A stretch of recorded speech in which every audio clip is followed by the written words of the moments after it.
Namaste everyone, it's me Hitesh from Hobby Boys, and today I'm going to show you about all these components, their functionality, and we are going to use them and know what a power and load is called.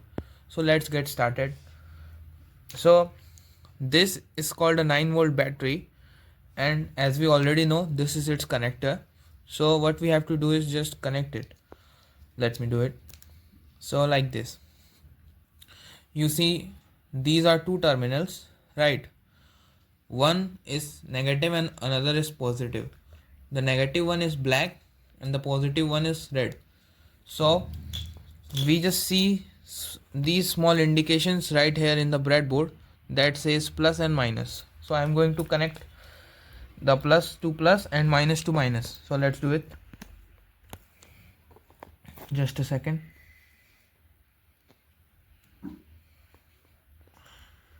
So like this. Now I would like to tell you about this. This line you are seeing right here is called the power rail. These all are connected to the battery and the power is supplied continuously. So we can just use it like this is the positive one, the red one is the positive and the blue one is the negative. So to join the positive terminal to any load, we will use this ports, these all, whichever you want you can use, and to connect negative we use these all. So let me show you these are called connection rails.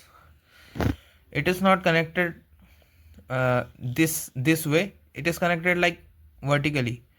So all this you can see ABCD, right? So all ABCD are connected. This line is connected, so you get that, right? So let's move. So this is a load. Load is whatever thing that consumes electricity and provide anything, like this is a load as well. So load is something that use electricity to be powered and provide us some output. So let's start it. So let's take this. Now I will like to show you this one. This is called LED. LED means light emitting diode. It is a type of device that is used to emit the light. So we can see here two poles, but they are not even. One is longer and another is shorter. So what does that mean? The longer one is positive and the shorter one is negative. So what we have to do is connect the positive to positive and negative to negative. So let's see right here. But wait, this is a 3-volt battery, or I think 3.6 volt battery, but the powers, sorry, this is a 3-volt LED, but the power source is 9-volt.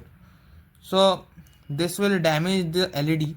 So what we have to do is consume some power and convert it to the lower voltage.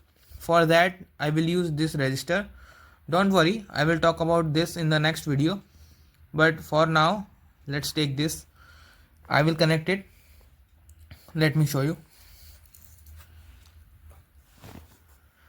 This one is positive, so the longer one will go to this rail and the shorter one will go here. Okay, I have just connected it like that. So now what we can do is connect this one to the negative like this, and as we already know that this long line is connected, so if I connect this, then this should be lit up. Wait a second. As you can see, the load is powered. So congratulations, this is your first circuit, you have made it. And let's move ahead. So what actually is happening here, that the electrons or like the electric charge is like traveling through it. So due to the it just passes through all this circuit, and when it passes through this diode, then it will glow. So that's what it does. It is pretty simple. I hope you all understand it. Now let me show you another example. I took the power source out of that. Let me show you this. this is a motor. So if we connect the power source right here, then it should move. You can see, right? This is a load as well. There are different kinds of loads and we can use them all for different purposes. So I hope you understand something about the breadboards, battery connector, ports and LED loads, etc. and cables. So thank you for watching this video. I will meet you in the next one. Goodbye.